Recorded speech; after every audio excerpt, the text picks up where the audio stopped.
রাজপুত্র তখনই হাত বাড়িয়ে তলোয়ারটি স্পর্শ করতে যায়। ঠিক তার আগে চারুলতা রাজপুত্রকে পেছন থেকে ডেকে ওঠে।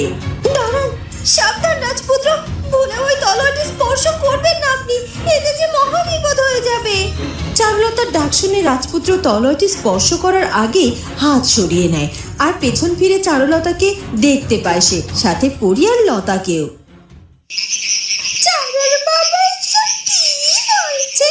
এই মাটির ভেতর থেকে পুঁটলিটা টেনে বের করলো আর তারপর থেকে একা একা বিড়বিড় করছে।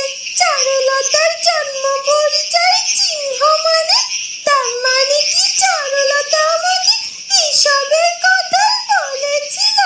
তার মানে সত্যি চারুলতার পালিত বাবার কাছে চারুলতার জন্ম পরিচয়ের কোনো চিহ্ন সত্যি রয়েছে। আমি তো এখন ওনাকে আমার ভাষা দ্বারা কিছু বোঝাতেও পারছি না যে চারু এ ব্যাপারে সব জেনে গেছে।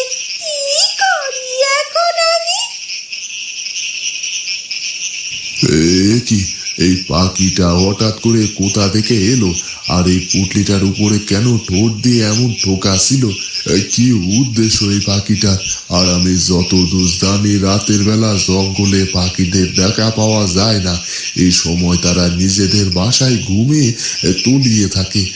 তবে এত রাতে কেন এই পাখিটি এখানে এলো? পাখিটিকে তো আমি আজ দিনের বেলাতেও দেখেছিলাম। এইটাকে দেখে প্রথমে চারুলতার সোনা পাখি ভেবেছিলাম, পরে আবার ভাবলাম হয়তো অন্য কোনো পাখি, কিন্তু এখন তো মনে হচ্ছে এটা সত্যি সোনা পাখি। হয়তো আমাকে কোনো খবর দিতে এসেছে আর আমি তার ভাষা বুঝতে ব্যর্থ হচ্ছি। কি বলতে চাইছে কি এই পাখিটি আমায়, আর কি বোঝাতেই বা চাইছে? আর চারুলতার আবার কোনো বিপদ হয়েছে নাকি? কি হয়েছে চারু? তোমরা সকলেই হঠাৎ করে এখানে চলে এলে কেন? আমি তো এক্ষুনি তোমার কাছে যাচ্ছিলাম আর তোমাদেরকে দেখে খুব চিন্তিত মনে হচ্ছে। কি হয়েছে বলো তো? বলবো রাজপুত্র, বলবো আপনাকে, আমি সবকিছু খুলে বলবো, কিন্তু এখন আপনাকে ঠিক যেমন যেমন করতে বলছেন তেমন তেমন কাজ করবেন। রানী মধুবালা, রাজকন্যা জেসমিন, তাদের কাজ দাসী এক্ষুনি আপনার পক্ষের দিকে আসতে পারেন আপনার উপরে নজর রাখার জন্য, তার কাজ হাসিল হলো কিনা এটা পর্যবেক্ষণ করার জন্য। আর তাদেরকে এটাই বোঝাতে হবে যে তারা যেমনটা চেয়েছে ঠিক তেমনটাই হয়েছে। লতা মা, পড়ি, এক্ষুনি চলো তোমরা, আমরা কোনো একটা আড়ালে লুকিয়ে পড়ি। মীরার বাবা তো এখনো বাড়িতে ফিরলো না, কোথায় যে গেল কে জানে।